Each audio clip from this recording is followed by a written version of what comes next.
오늘 함께 나누는 말씀을 통해서 우리가 성령 충만한 은혜가 있으시기를 예수님의 이름으로 축복합니다. 아멘. 네, 계속해서 우리가 큐티에 대한 말씀을 함께 나누고 있습니다. 큐티 생활이 좀 도움이 되고 계신가요? 아멘. 네. 중요한 건 큐티를 잘 되든 안 되든 하는 것입니다. 네, 일단 부딪혀 보시고 하셔야 우리가 배우는 이러한 시간들이 의미가 있는 것이고, 더 중요한 건 하나님께 나아가는 시간이 될 수가 있는 것이죠. 우리가 큐티에 대해서 함께 나누면서 가장 우리가 잊지 말아야 될 중요한 포인트는, 큐티라는 것은 하나님과의 인격적인 만남, 하나님과 함께하는, 하나님 만나는 시간이라는 것이죠. 큐티는 단순한 성경 읽기나 또 기도의 시간이 아닙니다. 큐티는 잠잠히 또 온전히 조용히 하나님께 집중하여서 이 말씀과 기도를 통해서 하나님과 1대1로 교제하는 시간이 큐티입니다. 그래서 집중할 수 있는 시간과 장소를 구별하여 정하는 것이 너무나 중요합니다. 생각보다 환경이 굉장히 중요합니다. 우리 양지 캠퍼스에 계신 분들은 대부분 다 이렇게 조용히, 주로 새소리가 많이 이렇게 울려 퍼지는 곳에서 묵상을 할 수 있는 큰 은혜의 그런 환경들을 가지고 있지만, 그렇지 못한다면 요즘에는 이제 이어폰에 그 노이즈를 삭제해 주는 그런 기능들이 있거든요. 그래서 그런 시간들을 확보하고 환경을 확보해서 세상의 어떤 소리로부터 잠시 벗어나서 하나님께서 나에게 무엇을 말씀하시는가를 들을 수 있는 그런 환경을 우리가 확보하는 것이 너무나 중요합니다. 큐티가 가능한 이유가 무엇일까? 좀 근본적인 질문을 한번 해보고 싶습니다. 우리가 하나님을 말씀을 통해서 만나려고 하는 마음이 있기 때문에 큐티가 가능할까요? 물론 그런 마음이 있으니까 말씀을 읽고 또 우리가 묵상할 수 있습니다. 또 우리가 말씀을 묵상하려면 기록된 말씀이 있어야 하는데, 우리가 성경을 가지거나 또 큐티책을 통해서 그렇게 묵상을 할 수 있는 부분이 있습니다. 성경이 있기 때문에 가능한 것이 있죠. 그것도 물론 중요한 부분입니다. 그런데 더 중요한 본질적인 것은, 그 근본적인 이유는 하나님께 있습니다. 우리 하나님께서 말씀하는 분이신 줄로 믿습니다. 하나님은 우리에게 말씀하시는 분이십니다. 히브리서 1장 1, 2절 말씀을 한번 같이 읽어보겠습니다. 시작. 옛적에 선지자들을 통하여 여러 부분과 여러 모양으로 우리 조상들에게 말씀하신 하나님이 이 모든 날 마지막에는 아들을 통하여 우리에게 말씀하셨으니, 이 아들을 만유의 상속자로 세우시고 또 그로 말미암아 모든 세계를 지으셨느니라. 아멘. 모든 성경은 하나님의 감동으로 되어진 줄로 믿습니다. 아멘. 그리고 하나님은 다양한 시기와 이 상황 가운데서 하나님의 사람들을 세우셔서 말씀을 주셨습니다. 특별히 선지자라는 이 단어는 그 원어적으로 부글부글 끓게 하다, 또 넘쳐 흐르다라는 뜻을 가진 의미를 갖고 있습니다. 하나님께서 주신 말씀을 전하지 않으면 견딜 수 없는 그런 마음을 부어주셨고, 그 심정으로서 선포한 것이 선지자들의 역할이었습니다. 예레미야 선지자가 대표적으로 그러한 하나님의 애끓는 마음을 잘 표현하고 있는데요. 예레미야 20장 9절 말씀을 한 번 더 같이 읽어보겠습니다. 시작. 내가 다시는 여호와를 선포하지 아니하며 그의 이름으로 말하지 아니하리라 하면 나의 마음이 불붙는 것 같아서 골수에 사무치니 답답하여 견딜 수 없나이다. 아멘.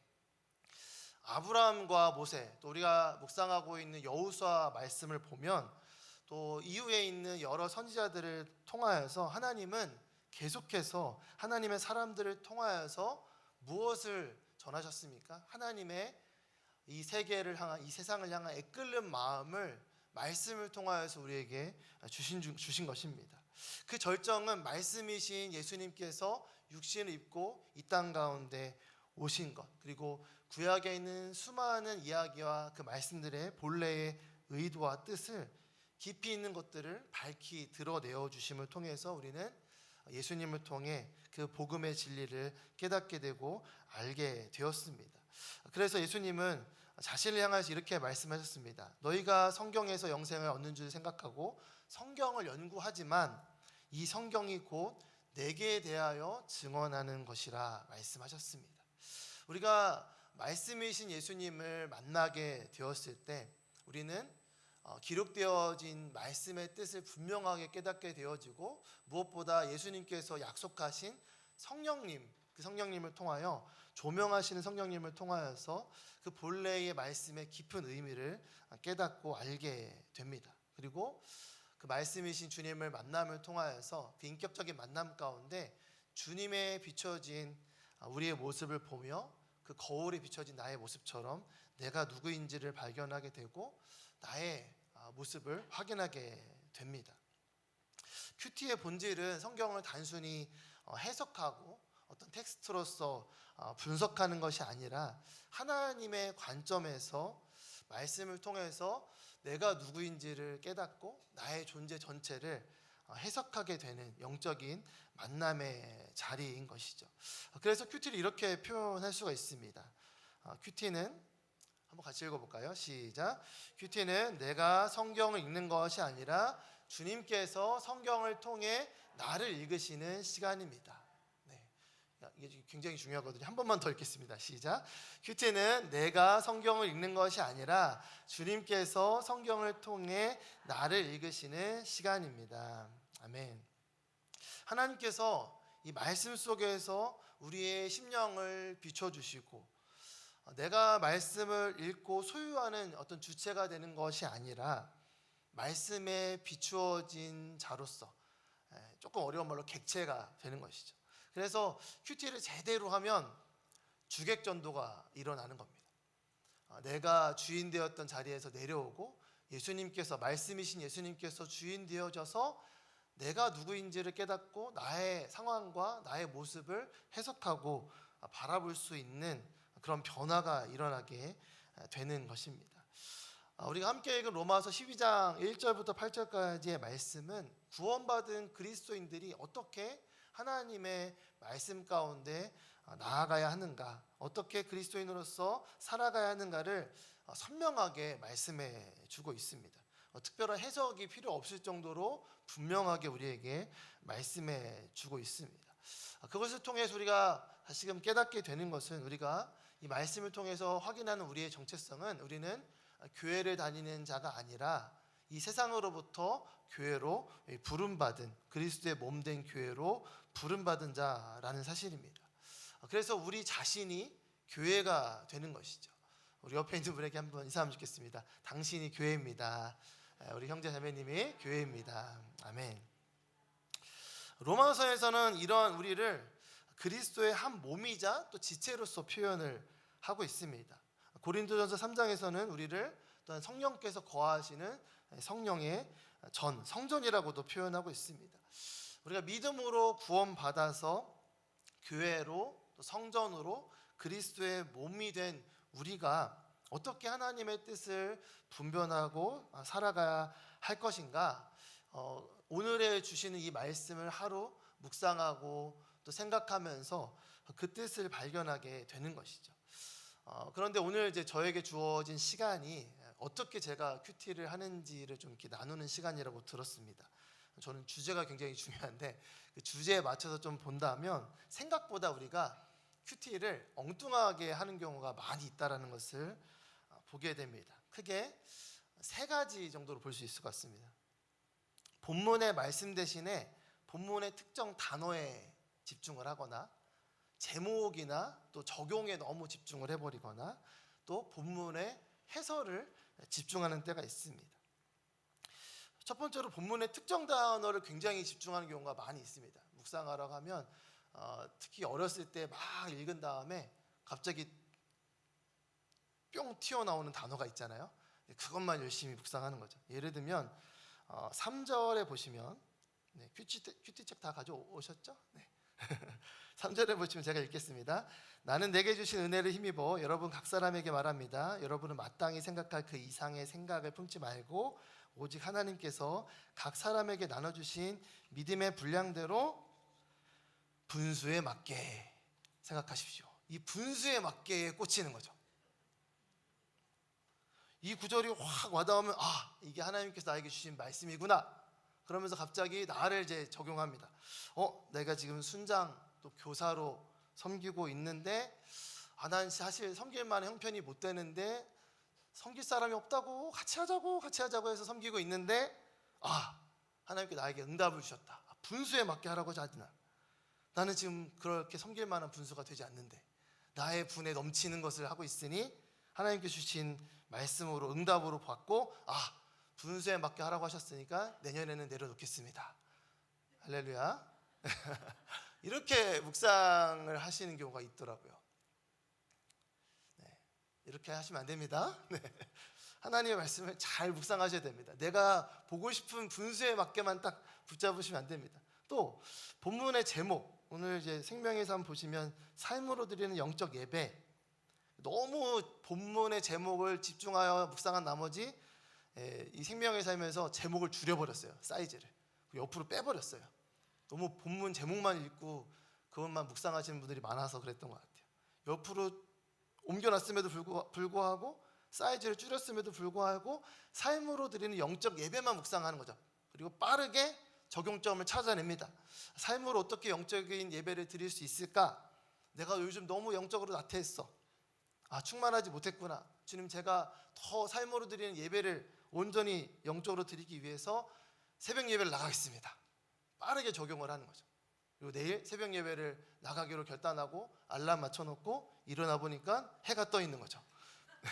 그리고 아침에 자괴감에 빠지면 이 새벽 예배도 하루도 지키지 못하는 나의 이 영적인 나태함을 직면하면서 마음 아파하면서 내일부터 또 큐티를 안 하는 거죠. 숙제가 많아지고 부담스러워지니까. 그리고 뭐로 대체합니까? 유튜브로 대체합니다.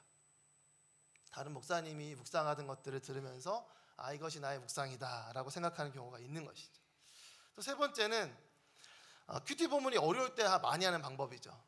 큐티 책을 펴고 한번 읽고 뭔 말이지? 하고 다음 장을 넘겨서 큐티의 해설집을 열심히 묵상하는 겁니다. 바울은 성도의 헌신을 산 제물로 표현했구나. 내가 그렇게 하나님 앞에 헌신하는 모습으로 거룩한 산 제물로 내어드려야지. 너무 귀한 말씀이다. 그리고 내가 거룩한 산 제물로 나를 내어드리기 위해서는 나의 삶의 현장에서, 내가 집에서 또 일을 하거나 또 만나는 사람들과의 만남 속에서 그렇게 하나님께 예배드리는 마음으로 해야지. 너무 감사하다. 깊은 깨달음을 주셨다. 할렐루야 아멘 하고 이제 마치는 거죠. 본문에 있는 내용이 물론 포함되어 있지만 본문을 묵상하지 않고 생명의 삶 해설을 더 깊이 묵상하는 경우가 많이 있습니다. 이 세 부분 다 제가 묵상할 때 많이 빠졌던 오류입니다. 여러분들 얘기하는 거 아닙니다. 제 얘기하고 있는 겁니다 지금. 말씀이신 주님을 잠잠히 또 온전히 만나기보다 말씀 속에 뭔가를 끄집어내고 건져내려고 하는 열정으로 하다 보면 정작 이 방향을 벗어난 잘못된 오류로 가득한 큐티를 할 수가 있다라는 것이죠. 이것은 바로 내가 하나님의 말씀을 읽으려고 하기 때문에 오는 부작용입니다. 내가 뭔가를 읽어서 건져서 적용해서 또 뭐 PPP 하잖아요. 우리가 더 구체적으로 개인적으로 이렇게 묵상을 해야 된다. 뭐 이런 이제 어떤 원칙들을 하다 보면은 너무 내가 중심이 되어서 말씀을 읽는 그런 부작용이 있을 수 있다라는 거죠. 중요한 건 살아있는 말씀이신 예수님께서 나를 읽어야 되는 줄로 믿습니다. 어떻게 이걸 할 수 있을까? 보통 큐티하는 방법을 찾아보면 우리 생명의 삶 앞쪽에 있는 안내 이렇게 18페이지 같은 데 보면 뭐 찬양과 기도를 시작하고 본문을 읽고 묵상하고 적용하고 기도하고 나눔을 해라 뭐 이런 이제 원칙들을 제시를 합니다. 간단하게 요약해서 이렇게 또 볼 수 있을 것 같은데요. 프레스라고 하는 큐티 방법이 있거든요. 먼저 짧게 기도하고 말씀을 읽고 말씀을 관찰하고 하나님께 고백하고 다른 사람들에게 나누라. 앞에 있는 것만 줄여서 PRESS 프레스라고 이게 간단하게 큐티하는 방법을 이렇게 알려주고 있습니다. 이거는 뭐 앞에 생명의 삶에도 나타나 있는 내용이죠. 그런데 이걸 안다고 해서 말씀을 통해서 나를 읽는 과정이 일어나지는 잘 않더라고요. 더 거룩한 마음으로 할 수 있는 어떤 시작점은 되지만 구체적인 내용들이 좀 다가오지 못할 때가 많이 있다라는 거죠. 어떻게 할 수 있을까? 저도 많이 이런 시행착오를 겪으면서 한 책을 만나게 되는데 하영주 목사님의 큐티하면 행복해집니다. 이 큐티의 대가, 큐티하신 걸로 설교를 하실 만큼 정말 그 말씀에 깊이 있는 묵상을 하셨던 하영주 목사님이 쓰신 책이 있거든요. 그런데 굉장히 짧게 내용만 반 페이지도 안 되는 내용만 딱 나오고 지나가서 잘 모르는 경우가 많이 있더라고요. 그게 스페이스라는 방법입니다. 하영주 목사님의 큐티하면 행복해집니다 라는 책에 나오는 스페이스라는 방법. 이 방법으로 전 이제 그 아웃리치를 가거나 할 때도 함께 이렇게 훈련하고 했었는데요. SPAC 이 앞글자만 따서 하나님께서 이 스페이스라는 말이 이제 공간이라는 뜻이잖아요. 어떤 공간이나 자리. 근데 살아계신 하나님께서 임재하시는 공간으로 내가 이 큐티 시간을 만들 수 있다라는 좀 마음을 주셨습니다. 근데 첫 번째가 고백해야 될 죄를 찾는 것입니다. 말씀을 통해서 내가 하나님의 임재할 수 있는 그 처소로서의 고백해야 될 죄를 말씀을 통해서 나를 분별해 보는 거죠. 두 번째는 붙잡을 약속, 하나님께서 나에게 주신 본문의 말씀을 통해서 주시는 붙잡아야 될 약속, 기도해야 될 약속. 세 번째는 말씀을 통해서 내가 나를 들여다봤을 때 피해야 될 행동, 구체적인 어떤 행동이 있을 수 있죠. 순종해야 될 명령, 내가 하나님 말씀에 따라야 될 명령. 마지막으로 내가 하나님의 말씀을 어떻게 따라야 하는가를 말씀 가운데 보여주시는 모범의 예가 있습니다. 이 좀 구조를 가지고 요 5가지 틀을 가지고 요 본문 말씀을 한번 묵상해 보겠습니다. 제가 설교라기보다는 좀 묵상이라고 봐야 될 것 같습니다. 설교는 오늘 이 본문을 가지고 새벽에 했습니다. 같은 본문 말씀을 이렇게 몇 시간 차이 안 나게 2가지 버전으로 하는 경우는 처음인데요. 저도 굉장히 신선한 그런 도전이기도 했습니다. 그래서 이 말씀을 이 5가지의 방법을 가지고 오늘 우리에게 주신 말씀을 함께 돌아보기 원하는데요. 우리가 이 로마서 1장부터 11장 가운데 있는 풍성한 복음으로 인하여서 우리가 멸망당할 진노의 자녀에서 하나님의 자녀가 되었다. 그리고 하나님의 자녀가 된 자가 어떻게 하나님의 그 복음 가운데, 은혜 가운데 응답하며 살 것인가 하는 것이 오늘 본문 말씀이죠. 신앙은 하나님의 은혜에 대한 반응이죠. 리액션입니다. 하나님께서 그 아들 독생자 예수 그리스도를 우리에게 내어주시고 그분의 십자가와 또 부활의 능력을 통하여서 우리에게 먼저 다가오셨습니다. 그것이 하나님의 역사이고 하나님의 반응, 우리에게 주시는 역사, 또 그 액션이라고 할 수 있겠죠. 베푸신 사역이라고 할 수 있습니다. 그런데 그 구원 사역 가운데 우리가 어떻게 믿음으로 반응하며 리액션할 수 있는가, 그것을 전제하고 오늘 본문 1, 2절 말씀은 그 시작을 그러므로라는 단어로 표현하고 있습니다. 우리 한 번 더 1, 2절 말씀을 한 번 더 같이 읽겠습니다. 시작. 그러므로 형제들이여 내가 하나님의 자비하심으로 여러분에게 권합니다. 여러분의 몸을 하나님께서 기뻐하시는 거룩한 산 제물로 드리십시오. 이것이 여러분이 드릴 영적 예배입니다. 여러분은 이 세대를 본받지 말고 오직 마음을 새롭게 함으로 변화를 받아 하나님의 선하시고 기뻐하시고 온전하신 뜻이 무엇인지를 분별하도록 하십시오. 아멘.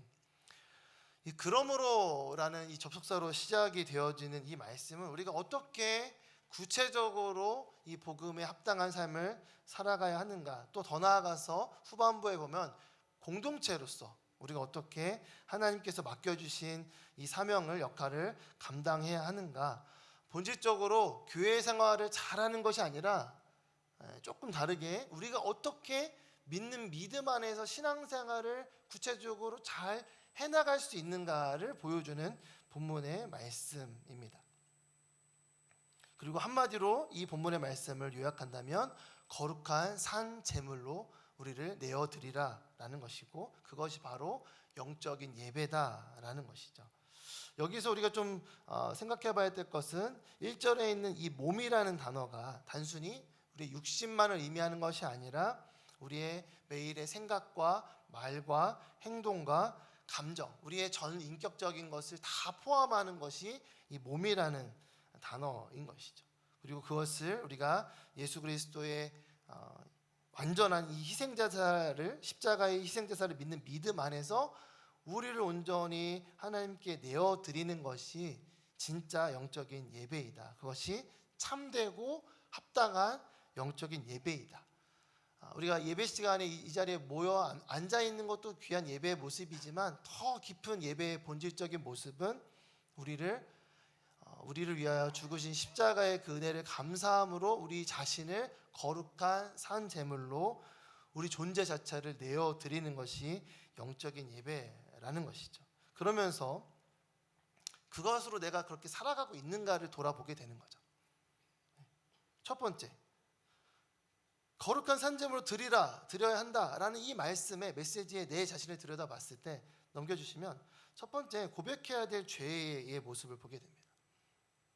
그러면서 주님, 제 마음에 육신에 따라 이 세대를 본받지 않게 하시고 오직 성령을 따라 주님만 본받으며 따르게 하소서라는 고백을 하게 되는 것이죠. 왜 우리가 이 거룩한 산 제물로 우리를 내어드리지 못하는가? 2절에 있는 말씀, 우리가 자꾸 이 세대를 본받으려 하기 때문에 그렇다는 거죠. 내 안에 있는 이 세대를 본받고 싶어하는 것은 무엇인가를 질문해 봐야 됩니다. 이 세대를 본받고 싶어하는 것, 이 세대를 본받는다라는 것은 이 세상과 동일시 되어진다라는 것이죠. 왜 우리가 자꾸 동일시 될까요? 우리가 그리스도인이지만 이 세상 가운데 살아가고 있고 이 세상의 법칙이나 흐름을 무시해서는 안 된다, 외면해서는 안 된다라고 생각을 합니다. 물론 분명히 그런 것들은 필요합니다. 그런데 그런 생각을 하다 보면 자연스럽게 우리가 몸이 따라가는 거죠. 더 좋고 화려하고 성공한 모습처럼 보이는 것들을 쫓아가는 마음이 우리 가운데 자연스럽게 들어오는 것입니다. 흔히 말하는 육신의 정욕과 안목의 정욕과 이생의 자랑. 그런데 이 세 가지가 중요한 것은, 이것은 아버지께로부터 온 것이 아니라 어디서부터 왔습니까? 세상으로부터 온 것이다라고 말씀하고 있는 것이죠. 요한일서 2장 16절 말씀에. 근데 이게 자꾸만 우리 안에서 작동을 한다라는 것입니다. 내가 더 많은 것을 누리고 싶고, 내가 더 많은 사람들에게 인정받고 싶고, 내가 더 높은 곳에 올라가서 많은 사람들에게 부러움을 받는 그런 존재가 되고 싶지 않은지, 이렇게 그런 나의 모습을 돌아보게 되는 것이죠. 사람들이 살아가고 있는 이 세상에는 늘 이 시기와 질투가 가득합니다. 세상에만 그것이 가득하면 너무 좋겠지만 우리가 살아가고 있는 이 공간 안에도 시기와 질투가 가득하다라는 거죠. 저 목회자로서 함께 동역했던 동료 목사님들이나 또 때로는 후배 목사님들이 인정을 받아요. 그리고 더 큰 일에 쓰임을 받는 모습을 볼 때 나는 어떻게 반응하고 있는가? 안 들린다 계속 이렇게 무감각 기시려고 그 소식을 외면하고 있진 않은가? 저에게 질문하게 되는 거죠. 그렇게 중요한 거 아니야 라는 식으로 묻어두진 않는가? 하나님께서 원하시는 것은 즐거워하는 자들과 함께 즐거워하고 우는 자들과 함께 울라 라는, 우리가 좀 있으면 볼 내일 본문의 말씀인데요, 그것이 하나님의 뜻인 것을 명확하게 알지만 성도님들하고는 되는 거예요. 함께 즐거워하고 함께 우는데 동료 교역자들과 함께 즐거워하고 함께 우는 건 되는데 함께 즐거워하는 게 쉬운가? 잘 되고 있는가? 라고 내 자신을 들여다보게 되는 거죠. 왜 잘 안 될까요? 이 세대를 본받으려고 하는 마음이 있는 거죠. 어느 정도 연차가 되고 경력이 쌓이면 더 높은 자리에 가고 더 인정을 받고 또 흔히들 얘기하는 담임 목사가 되고 이런 여러 가지 목사로서 가지고 있는 여러 생각들, 사람이니까 가질 수 있는 부분이지만 말씀에 비추어서 봤을 때 그게 맞나? 보암직도 하고 부럽기도 하고 좋아 보이기도 하지만 오늘 말씀에 비춰보는 것으로 볼 때는 그것이 이 세대를 본받으며 가고 있는 모습은 아닌가, 목회자로서 스스로 저 자신을 이 말씀에 비춰 보게 되는 것입니다. 또 한편으로는 이 세상의 흐름 가운데 워라밸이라는 게 있죠. 일한 만큼 잘 쉼의 시간을, 여가의 시간을 보내야 한다. 워크와 라이프가 이 밸런스를 이루어야 된다. 그런데 사실 이건 세상의 흐름. 요즘 이제 많은 지체들이 내가 일한 만큼 보상의 시간을 받기를 원하고 높은 연봉을 준다고 해도 시간을 포기하지 않는 그런 세상적인 흐름 가운데 있지만, 사실 성경에서 말씀하고 있는 것은 워크와 라이프가 밸런스가 아니라 하모니, 일과 또 이런 쉼의 시간이, 삶이 조화를 이루는 것을 말씀하고 있는 거죠. 이 세대는 계속해서 왜 너 그렇게 혼자 이렇게 열심히 사냐, 이렇게 일했으면 쉬어야지, 당당하게 요구해라 라고 이야기하지만, 사실은 성경에서 말씀하고 있는 이 노동의 가치라던가 이런 모든 세계관이 우리가 일을 하는 것도 굉장히 기쁘고 감사한 것이고, 더 나아가서 하나님께서 이 삶을 주관하시고 인도하시는 우리의 삶의 지휘자가 되시는 하나님께서 우리를 인도하신다는 것을 믿는다면, 그분의 지휘에 따라서 때로는 일을 하기도 하고, 하나님께서 예비하신 쉼의 시간은 또 쉬기도 하고, 그래서 온전히 나의 삶이 하나님의 그 지휘에 따라 각 파트를 맡고 있는 한 사람의 연주자로서 내 삶이 그렇게 쓰여지고 그렇게 충실하게 나의 삶을 살아가고 있는가를 질문해 보게 되는 것이죠. 어쨌든 중요한 포인트는 내가 이 세대를 본받고 따라가려고 하는 것이 무엇인가를 말씀을 통해서 돌아봐야 한다라는 것이죠. 그리고 더 나아가서 우리가 하나님께 왜 우리에게 거룩한 산 제물로서 우리를 드리기를 원하시는가를 묵상해야 합니다.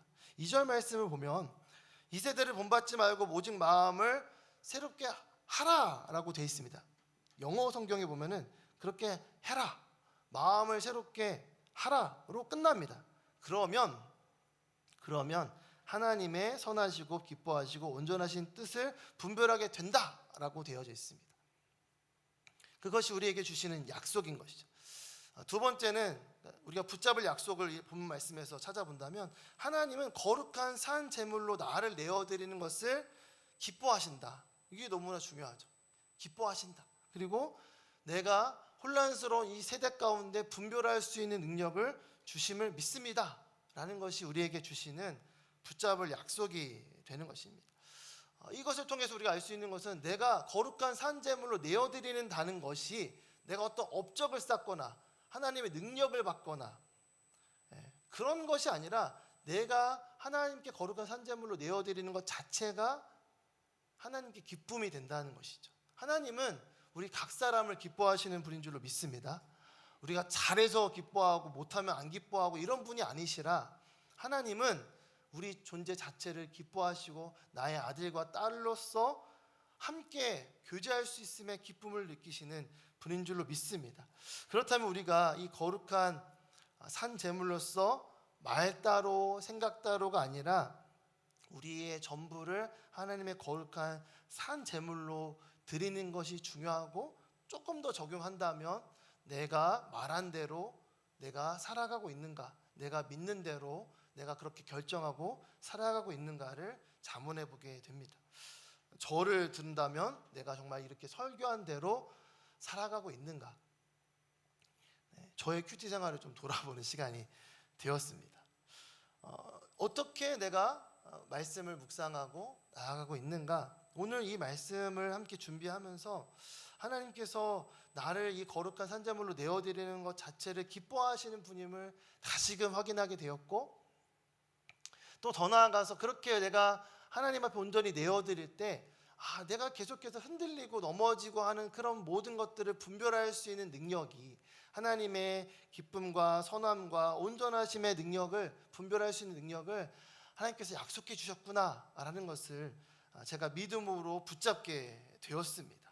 저와 여러분 가운데 이렇게 거룩한 산제물로 우리 자신을 내어드림을 통하여서 분별할 수 있는 하나님의 능력을 경험하게 되길 축복합니다. 세 번째는 우리가 이 본문 말씀을 통하여서 무엇을 피해야 되는지를 보게 됩니다. 3절 말씀을 보면 제가 읽겠습니다. 나는 내게 주신 은혜를 힘입어 여러분 각 사람에게 말합니다. 여러분은 마땅히 생각할 그 이상의 생각을 품지 말고 오직 하나님께서 각 사람에게 나눠주신 믿음의 분량대로 분수에 맞게 생각하십시오. 자, 아까 우리 분수에 맞게 너무 초점이 맞춰졌는데 더 중요한 건 그 앞에 있습니다. 우리가 마땅히 생각해야 할 그런 생각이 있다는 거죠. 그 흐름이 있다는 것입니다. 그런데 우리가 자꾸 어떤다? 그 이상으로 넘어선다라는 겁니다. 그 이상으로 자꾸만 넘어서는 것입니다. 왜 넘어서게 됩니까? 우리가 뒤에 나오는 말씀에서 말씀하고 있는 것이 우리는 그리스도의 몸된 존재거든요. 그것을 골로새서의 말씀에서는 그는 몸인 교회의 머리시라 라고 말씀하십니다. 그러니까 교회의 몸된 교회의 머리는 예수님이신데 그 예수님께서 우리에게 주시는 마땅히 생각해야 할 생각의 방향이 있는 거죠. 그 흐름이 있습니다. 그 기준이 있습니다. 그런데 그것을 우리가 어떻게 합니까? 그 선을 넘는 겁니다. 그 선을 넘으면 어떻게 됩니까? 내가 모든 걸 판단하고 결정하고 선택하는 것이죠. 교만에 빠지게 되는 것입니다. 그래서 그 흐름이 있으니까 뒤에 있는 것이 믿음의 분량대로 분수에 맞게라는 것을 말씀하고 있는 것이죠. 이 분수에 맞게라는 표현은 똑똑한 정신을 가지다, 건전한 마음을 가지다, 지각이 있다, 침착하다, 뭐 이런 뜻을 가지고 있습니다.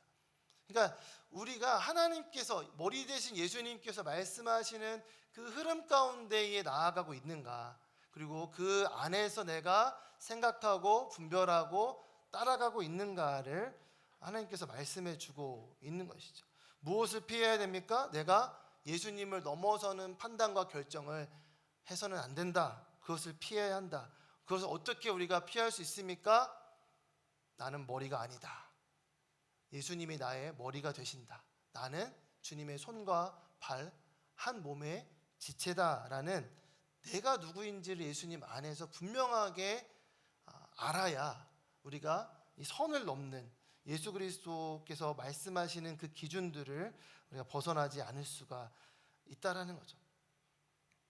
이 분수에 맞다라는 표현이 아까 똑똑한 정신을 가지다, 뭐 건전한 마음을 가지다, 침착하다. 언제 우리가 흥분하고 언제 우리가 서운해하거나 억울해하는가? 내 생각도 틀릴 때 왜 이걸 나 이렇게 하는 거야? 난 이게 아니라고 생각해. 막 흥분하면서 막 할 때가 있죠. 왜 그렇게 될 때가 많은가? 내가 누군지를 자꾸 까먹는 겁니다. 내가 예수님 머리 대신 예수님의 자리를 차지해 버리면 내 기준에는 맞지 않거든요. 내가 생각하기엔 이건 틀린 거거든요. 그런데 우리는 그런 것들을 판단할 수 있는 자가 아니라는 것을 분명히 말씀을 통해서 깨달아야 됩니다. 그것을 말씀해 주고 있는 것이 너희는 머리가 아니다. 너희는 예수 그리스도로 인하여서 한 몸된 지체다. 판단은 주님께서 하신다라는 것을 우리가 분명하게 붙잡을 수 있어야 합니다. 그것을 피하지 않으면 우리가 계속해서 이 갈등에 빠지고 서운하고 억울하고 넘어지고 상처 입고 상처 주고 계속해서 이 신앙생활의 본질을 놓쳐버리고 교회가 너무 힘들어, 이거 너무 힘들어 이렇게 가다 보면 정작 붙들어야 될 주님과의 끈을 놓쳐버리는 때가 너무나 많다라는 것이죠. 그래서 우리가 이 피해야 할 행동들을 이 말씀을 통해서 다시금 찾게 됩니다. 또 6절과 7절과 8절 말씀에 우리가 자세하게 보진 못하지만 각양 은사에 대해서 말씀하고 있습니다.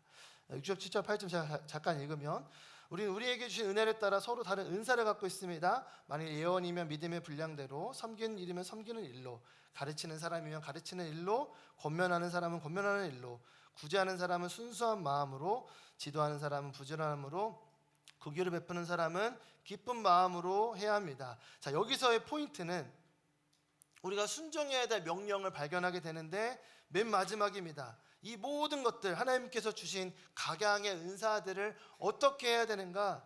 기쁜 마음으로 해야 된다. 그것이 하나님께서 우리에게 주시는 명령입니다. 조금 잘 이해가 안 되시면 영어 성경을 보시면 기쁜 마음으로 해라 라고 분명하게 말씀하고 있습니다. Do it 이렇게 되어 있습니다. Do it cheerfully. 기쁜 마음으로 감사하는 마음으로 즐거운 마음으로 해라. 이것을 억지로 의무감으로 하는 것이 아니라 하나님께서 주신 그 은사를 하나님의 뜻 가운데 섬길 수 있음에 기쁜 마음으로 해라라고 말씀하는 것이죠. 이러면서 저의 좀 은사를 돌아보겠어요. 나는 어떤 은사를 갖고 있는가? 오늘 말씀에 7가지 은사가 나오거든요. 다른 여러 가지 은사가 있지만 저를 좀 보았을 때, 말씀에 비추어서 나를 보았을 때 저는 좀 이렇게 가르치는 은사, 여러분 인정하시든 아니시든 간에 가르침의 은사를 조금 가지고 있는 것 같아요. 그래서 잘 정리를 해서 그것들을 전달을 하는 것들을 제가 좀 가지고 있지 않는가. 그러면서 저에게 좀 적용을 한다면 저희가 주말마다 OGP 인도자반을 지금 진행을 하고 있거든요. 굉장히 분량이 많습니다. 그런데 교재를 중심으로 해서 정말 잘 이 복음을, 이 구약에 있는 복음을 말씀을 어떻게 이 복음과 연결지어서 할 수 있을까? 이미 교재가 잘 되어져 있지만 그것들을 잘 또 소화해서 또 인도자분들에게 알려주는 것들을 어떻게 하면 잘 할 수 있을까? 하나님께 주신 은사들을 또 할 수 있음에 감사하고 토요일날 저녁에 7시 반부터 하는데 거의 2시간마다 하고 있어요. 끝나면 9시 반, 때로는 뭐 10시까지도 갈 때가 있는데 다음날 아침에 또 일찍 와야 되잖아요. 기쁜 마음으로 해라. 여기 명령하고 계시죠? 기쁜 마음으로 해라. 네, 기쁜 마음으로 하겠습니다. 제가 다짐을 해봅니다. 또 한 가지는 저에게 맡겨주신 여기 나와 있는 예언의 은사 있죠. 예언이면 믿음의 분량대로. 이 예언이라는 것은 아까 우리가 처음 선지자라는 말씀을 통해서 본 것처럼 하나님께서 맡겨주신 말씀을 전하는 거죠. 제가 말씀을 전할 수 있는 뭐 대학 청년부 공동체도 있고 새벽 예배나 또 이렇게 가끔 수요 예배에서 말씀을 전할 때 하나님의 그 마음을 잘 이렇게 전달하는 것, 그것이 정말 믿음 가운데 확신 가운데 전해지도록. 그래서 정말 부족하지만 하나님의 말씀이, 생명의 말씀이 이 시간들을 통해 전달됨을 통해서 생명력 있는 신앙생활을 하시고 정말 살아계신 주님을 만나는 그런 시간이 되기를 주님의 이름으로 축복합니다. 이렇게 선포를 해보는 거죠. 기쁜 마음으로 하라라는 명령에 순종하는 것입니다. 마지막으로 4절 5절 말씀을 끝이 나왔습니다. 이제 4절 5절 말씀 한번 같이 읽겠습니다. 시작. 우리가 한 몸에 많은 지체를 가졌으나 모든 지체가 같은 기능을 하는 것이 아닙니다. 이와 같이 우리 많은 사람들도 그리스도 안에서 한 몸을 이루었고 각 사람은 서로 지체가 됐습니다. 아멘. 마지막으로 내가 따라야 할 모범이 무엇인가? 이 말씀 속에서 발견하게 되는 것은 모든 지체를 여기 나와 있는 것처럼 한 몸 안에 있는 많은 지체, 그런데 이 지체는 같은 기능을 하지 않는다. 각자의 은사가 있다. 그런데 한 몸을 이루었다라는 거죠. 그러면 각자의 은사와 각자의 모습을 주체들을 인정하고 존중함으로써 우리가 주의 몸된 공동체를 아름답게 세워가야 한다라는 것을 우리가 따라야 될 모범으로서 찾을 수가 있습니다. 이것이 어떻게 가능할 수 있을까요? 예수님을 보면 됩니다. 따라야 할 모범은 대부분 다 예수님으로 귀결이 됩니다. 예수님은 어떻게 이렇게 각 사람의 지체들을 아름답게 서로의 지체가 되게 하셨습니까? 예수님의 제자들을 보면 알 수 있죠. 각자의 직업도 다르고 성향도 다르고 출신도 다르고 싸우기도 하고 많은 어려운 모습들이 있었지만 예수님께서 그들을 한 사람 한 사람을 품어주셨죠. 베드로는 베드로대로, 요한은 요한대로 각 사람에게 그 사람들이 가지고 있는 좋은 점들, 또 하나님의 형상의 모습들을 끌어내 주시고 대표적인 예가 베드로 아니겠습니까?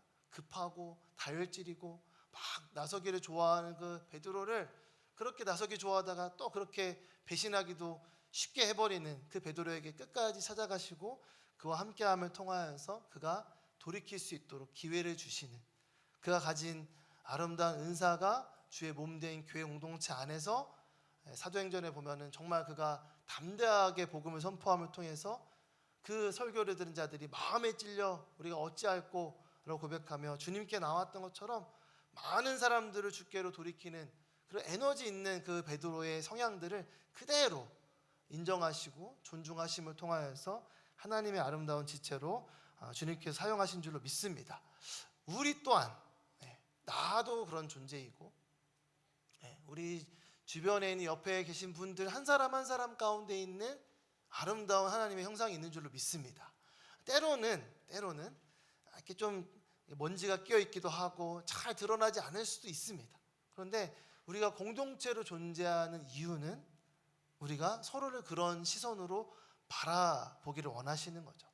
나의 시선이 아니라 주님의 시선으로 우리 각 사람을 인정해주고, 때로는 좀 우리의 연약한 모습이 있지만 그 한 지체를 존중해 줄 때 그 안에 있는 생명력의 역사, 영원한 생명의 역사가 그 자신뿐만 아니라 우리 주변에 있는 지체들을 세우는 하나님의 거룩한 통로가 될 줄로 믿습니다. 아멘. 자, 이렇게 말씀드리면 이걸 어떻게 하란 말씀이냐가 될 수 있을 것 같아요. 이거를 하려면 1시간은 해야겠는데 생각이 드실 수 있습니다. 그래서 제가 제안 드리는 방법은 5가지 중에 하나만이라도 제대로 묵상하면 됩니다. 5가지 다 하면 좋겠지만 저도 지금 이렇게 오래 걸리지 않았습니까? 그런데 그래도 갑자기 필 꽂히는 단어에 꽂혀가지고 묵상해서 분수에 맞게 해야지, 그만 내려놔야지, 목사님께 말씀드려야지, 이런 적용은 안 할 수 있습니다. 또 계속해서 적용하다가 적용 안 돼가지고 포기해버리지 않을 수도 있고, 또 해설만 추구장창하게 묵상하다가 정작 본문은 사라져버리는 말씀 묵상의 시간인데 해설만 묵상하는 그런 큐티법으로부터 조금 이제 우리가 한 걸음 나아갈 수가 있는 것이죠. 이 5가지의 기준들을 가지면서 우리가 왜 이것을 붙잡아야 하는가, 이것을 통해서 내가 말씀을 읽어서 해석해서 이렇게 해야지가 아니라 하나님의 말씀이, 하나님의 진리가 지금 내가 좀 삐뚤어져 있거나 연약하거나 온전하지 못한 모습을 성령의 조명하심 가운데 분별하게 되고, 그것을 기도의 제목으로 삼고 기도할 때 하나님의 놀라운 변화가 일어날 줄로 믿습니다. 제가 보여드리는 것들을 보면 다 뭐뭐하게 하소서로 끝나요. 하나님, 제가 이런 모습이 있습니다. 주님, 진리의 성령님께서 나의 모습을 이렇게 변화시켜 주시옵소서. 뭐뭐하소서, 뭐뭐하소서. 계속해서 이렇게 적용을 하고 있는 것을 보게 됩니다.